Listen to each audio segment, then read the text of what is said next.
Quand les nouvelles s'affolent, Métropole fait le point. Le point tous les matins, à 8h, simultanément sur Radio et Télémétropole. Le point est une courtoisie de MSC Trading et Digicel. Mesdames, Messieurs, bonjour. Déjà, bon week-end. Bienvenue à cette dernière édition de la rubrique Le Point sur Radio et Télémétropole. Comme annoncé, ce matin, on est dans la culture. On va parler de la 10e édition du Festival de Jazz de Port-au-Prince. Et avec nous pour en parler, Joël Widmayer et Milena Sandler-Widmayer. Bonjour, bienvenue. Bonjour. 10e édition, ça se fête. D'ailleurs, vous le dites dans vos spots. On va célébrer la 10e édition du Festival de Jazz de Port-au-Prince. Inauguration aujourd'hui, 22 janvier. Est-ce qu'on est prêt pour Caribé ce soir? Absolument, fin prêt pour Caribé ce soir. Ça sera aujourd'hui, le 22, au Caribé, avec 3 groupes. Et c'est les 10 ans. On inaugure les 10 ans avec Oliver Jones, qui est un grand pianiste canadien, une icône de la musique du jazz au Canada, ainsi qu'avec Thomas Sifling de l'Allemagne, et aussi le Haitian Jazz Star. Là, c'est toutes les grandes stars de la musique du jazz créole, de la diaspora et d'Haïti, qui seront sur scène ce soir. Donc pour Caribé ce soir, l'entrée est à combien? 1250 gourdes. OK. Ça, c'est pour l'inauguration. Maintenant, Mme Widmayer, avec les élections, on va faire une pause pour le week-end. Après l'inauguration, on reprend les activités à partir du 23. Donc, du 23 au 30... Du 25 au 30, ça va jazzer à Port-au-Prince. Absolument. On reprend donc lundi 25. On sera sur la scène Barbancourt, mais cette fois-ci qui est relocalisée à l'université Quisqueya. On avait l'habitude d'être à Focal, mais voilà, il nous fallait plus d'espace. Donc on est à Quisqueya à partir de lundi à 6h PM, où on va recevoir, je ne me souviens pas exactement de la programmation de chaque soir, mais je peux le dire rapidement, voilà. Thomas Sifling, toujours ce trio allemand, Oliver Jones à nouveau et Pauline Jean qui aura aussi qui fait partie du Haitian Jazz Stars, qui sera ce soir au Caribé, qui elle fera une prestation solo avec des musiciens haïtiens. Et puis voilà, mardi, on a des Suisses, on a les Mexicains, des Belges avec une formation haïtiano-belge. Renette Désir. Voilà. Mercredi, on a un groupe qui vient du Bénin, un artiste béninois qui sera à Focal, celui-là dans la salle UNESCO de Focal. Et puis on reçoit ensuite, toujours à Quisqueya, le Chili, Haïti avec John Bern Thomas qui va inviter Godwin Louis. Oui, comme artiste invité, le saxophoniste Godwin Louis. Jérémy Jones, qui est un Québécois qui a décidé de venir tout seul. Il a donc payé son billet d'avion. Ça, c'est intéressant. Voilà, ça arrive de plus en plus que des artistes trouvent les moyens eux-mêmes pour faire partie de ce festival. Et là, on parle de 15 pays. Est-ce qu'il y a de nouvelles têtes? Oui, absolument. On a le Panama. C'est la première fois avec Yomira Jones, qui est une chanteuse qui sera sur, je crois, le 27 ou le 28. Le 28, absolument, le 28 à Quisqueya sur la scène Barbancourt. On a également pour la première fois la Barbade. C'est le même groupe qui est venu à Carifesta sur la scène jazz et on l'a trouvé tellement bien qu'on leur a proposé de revenir. Donc ça, c'est Ils sont venus d'eux-mêmes aussi, ils sont tous payés pour leur prestation. Voilà. OK. Et puis la République dominicaine qui revient. Qui revient, oui, qui était venu il y a peut-être 4 ans, ouais. Et puis ils reviennent cette année. Voilà. Est-ce qu'il y a un invité d'honneur, un pays qu'on peut considérer comme... Bon, il y a nos têtes d'affiche. On n'a pas d'invité d'honneur et pas de pays à l'honneur cette année. C'est Haïti qui est à l'honneur cette année parce que c'est la 10e édition. Donc, on a voulu que ce soit Haïti. C'est pourquoi on a monté ce projet de Haitian Jazz Star, tous les meilleurs, parmi les meilleurs qui seront sur scène ce soir au Caribé. Mais les têtes d'affiche sont Oliver Jones qui sera ce soir au Caribé, ainsi qu'à la fin du festival, on aura Eliane Elias, qui est Eliane la grande Eliane Elias du Brésil.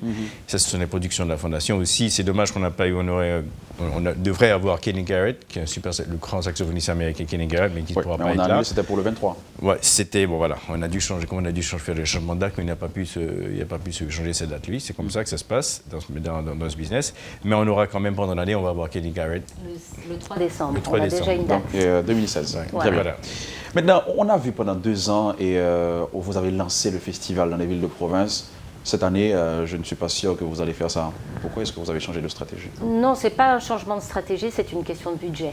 Ça coûte très cher d'aller en province. En revanche, ce n'est pas nous qui initions cette décentralisation cette année, c'est certaines ambassades partenaires. Donc la Suisse sera Jacmel et le Cap Haïtien. Non, ça c'est Gonaïves, c'est pour l'ambassade de France. Ah ouais. Dans les alliances françaises, le Manu Kodja sera au Gonaïves et au Cap Haïtien. Donc il y aura quand même des activités dans les villes de province. Il y a quand même des activités dans 3 villes de province, ce qui est extraordinaire. Très bien.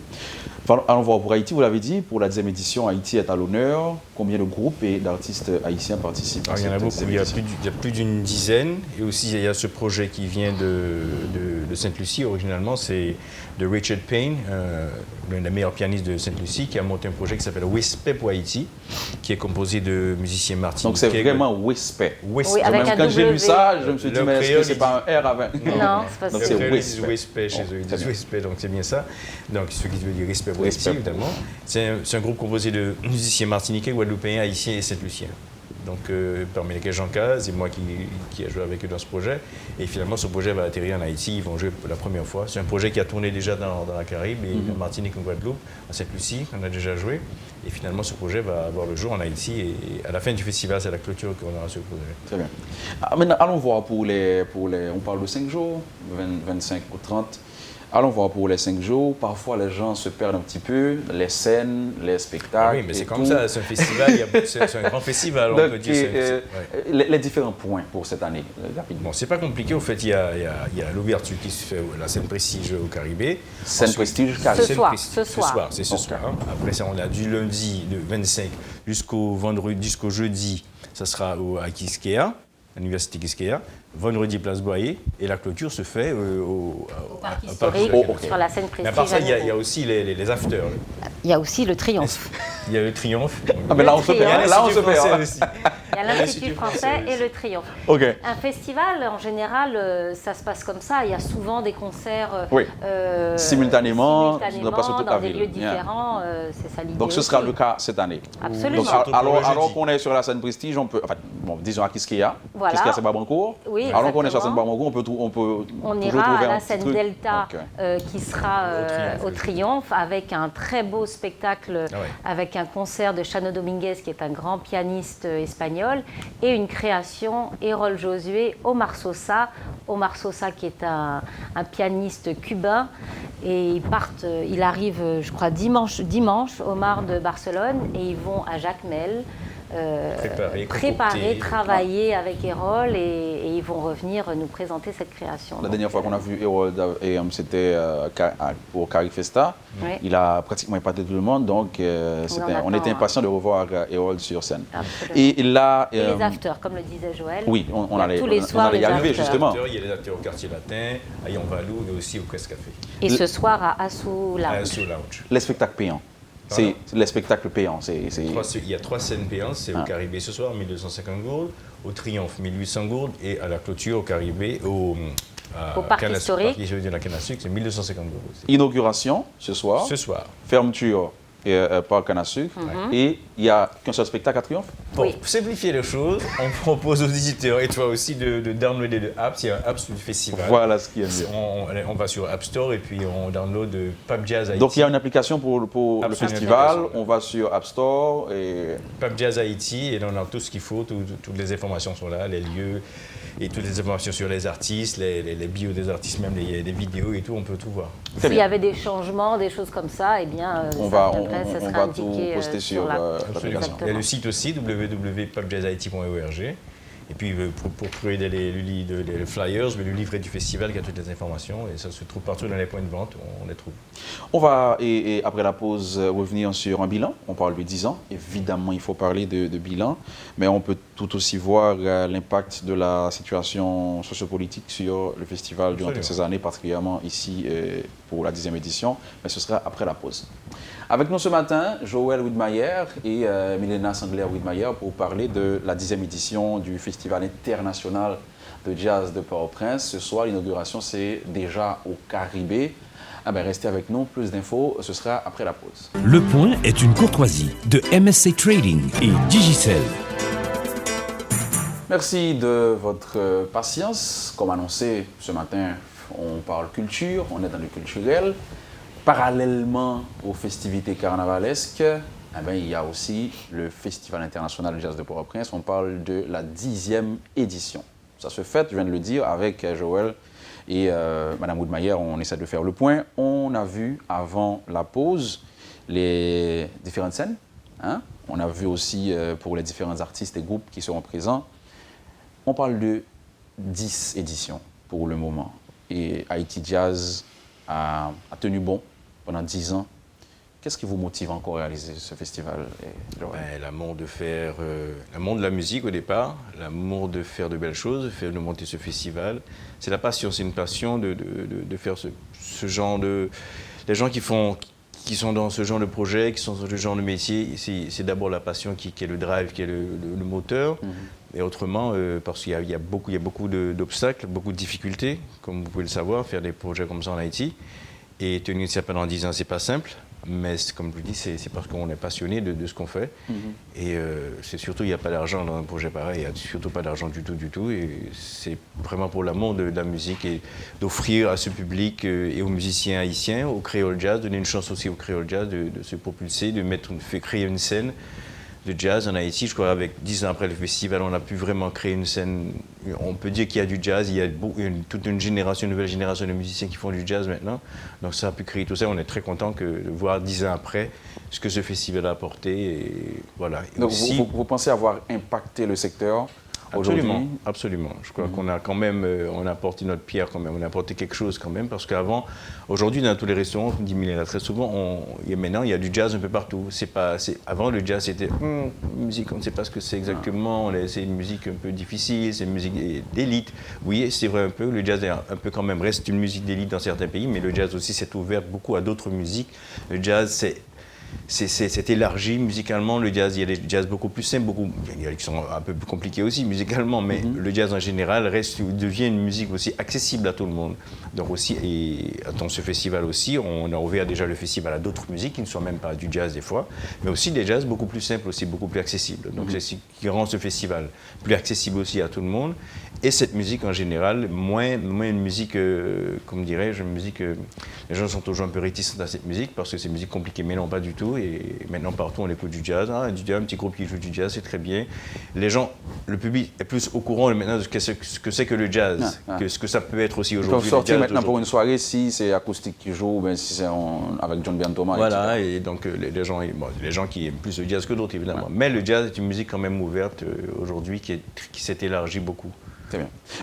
Par rapport à l'international, je ne sais pas si vous pouvez répondre à cette question, si vous avez la réponse, mais comment on voit le festival au niveau international? Si vous avez peut-être un feedback. Notre festival, le Festival de jazz international. Est-ce que vous avez un feedback peut-être? Ah oui, en fait, ça fait aussi partie de cette réponse-là. Je crois que la manière dont on gère ce festival fait qu'il est géré comme si on était dans un pays étranger. C'est un festival qui est organisé aux standards internationaux. Les musiciens étrangers qui viennent et les musiciens locaux sont, pour nous, c'est nos premiers ambassadeurs. Donc, quand ils retournent chez eux, ils parlent de ce festival et le fait qu'on travaille avec nos partenaires étrangers, les ambassades, etc., fait que oui, on parle de ce festival à l'international. Grâce au ministère du Tourisme, on fait venir des médias étrangers. Chaque année, on a au moins 10 journalistes qui viennent de l'étranger. Cette année, on a RFI, France 24, Créole Mag. Créole Mag aussi, qui est un magazine édité en Angleterre, mais qui est distribué aussi dans la Caraïbe. On a Le Devoir de Montréal, on a Jazz Times, Jazz Mag, qui est un magazine très prestigieux de jazz. Et cette année, on a également un partenariat avec Canal+, et qui va venir faire des captations de certains spectacles et les retransmettre sur une chaîne Canal+, Donc, événements. Il y a des manifestations d'intérêt Vraiment, de l'international. vraiment, oui, absolument. Et je crois que oui, ce festival a aussi permis de parler et de voir Haïti autrement. J'allais y arriver justement pour le pays. Oui. Absolument, l'idée c'est ça aussi, c'est de faire qu'Haïti devienne une destination, enfin ce festival une destination touristique pour Haïti.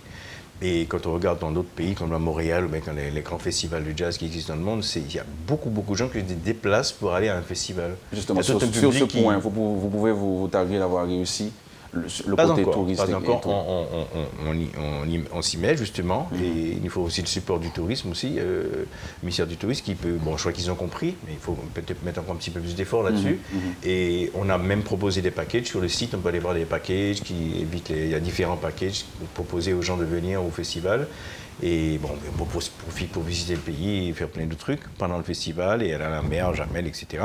Mais cette année, vous offrez ça? Oui. Absolument. Le package avec toutes les visites et absolument. Oui. Absolument. Enfin, pas nous, le festival. Nous, on offre un package festival et il y a donc des agences dont c'est le métier qui incluent le festival dans leur offre touristique aux touristes. Malheureusement, je sais pas, ça fait 2 ans qu'on travaille très fort là-dessus, mais à chaque fois, on tombe dans des périodes difficiles. Ouais. Donc là, il y avait plusieurs propositions et malheureusement, ça ne voit pas le jour. Il faudrait qu'on ait un peu de stabilité. Mis à part ce week-end qui a dû être annulé, est-ce que la période électorale a eu d'autres conséquences sur le festival cette année?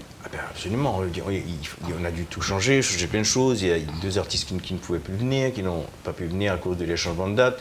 Parce que ces artistes qu'on a bookés depuis 6 mois, une année, des fois, il faut booker ces artistes pour venir à un festival, pour préparer un concert. Donc, c'est sûr, et il y a plein d'indécisions, on est indécis.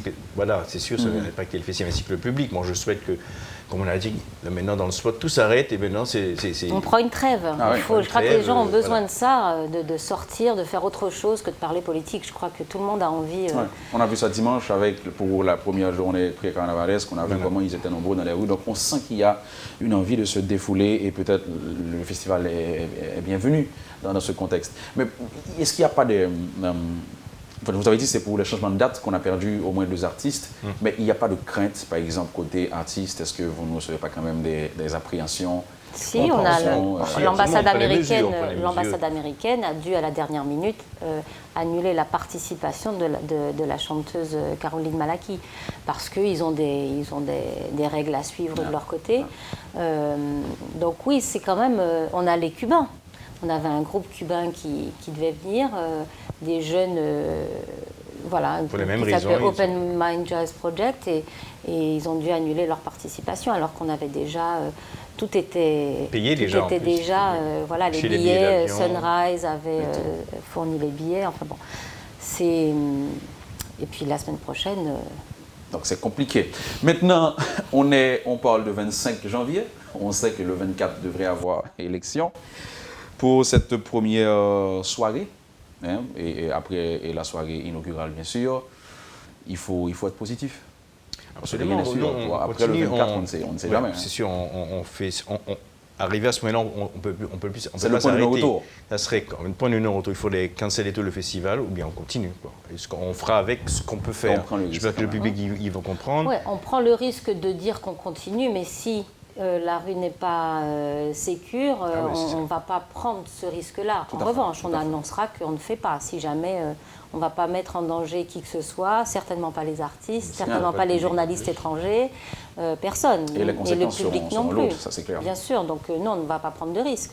On prendra le pouls dimanche soir ou lundi matin et on avisera. Fondation Haïti Jazz, vous ne faites pas que réaliser le Festival international de jazz. C'est l'activité principale de la Fondation. Oui. Mais sur toute l'année, vous travaillez, oui, vous préparez le festival, mais d'autres activités que vous faites à la Fondation. Oui, on travaille, on fait depuis le début, enfin depuis les premières 4 ans maintenant, la Journée internationale du jazz qui se trouve être le 30 avril. Donc ça, chaque année, on fait cette activité. On a travaillé avec la MINUSTA, où on avait fait la journée internationale de la paix, la journée mondiale de la paix, la journée internationale de la paix, en tout cas en septembre. C'est au Cap-Haïtien. Au Cap-Haïtien, on fait des concerts, on fait aussi des concerts quand on en a l'occasion. Là, on va donc faire Kenny Garrett le 3 décembre. Et on est membre fondateur d'Haïti Music et donc Kai Music là, qui est donc ce centre de ressources pour la musique. On est très impliqués. Avec des activités donc chaque semaine. Oui, donc je crois que c'est à peu près... Les artistes avec lesquels vous travaillez dans le cadre du projet Kai Music là participent au festival? Des jeunes artistes, je ne crois pas cette année. Est-ce qu'il y a des artistes qui participent? Je ne crois pas. Non, je ne pense pas. Mais il y en a qui font des formations à Kai Music là, qui sont au festival. Je crois qu'il y a des artistes, je ne me rappelle plus. Il y en a tellement là. Il y en a qui sont membres de Kai Music là absolument, qui font partie du festival, les jeunes groupes qui jouent dans les afters. Il y a beaucoup d'entre eux. Donc l'idée est là aussi de propulser ces jeunes artistes. Absolument, de les former aussi on n'a pas parlé aussi des ateliers chaque jour au festival, du lundi au vendredi.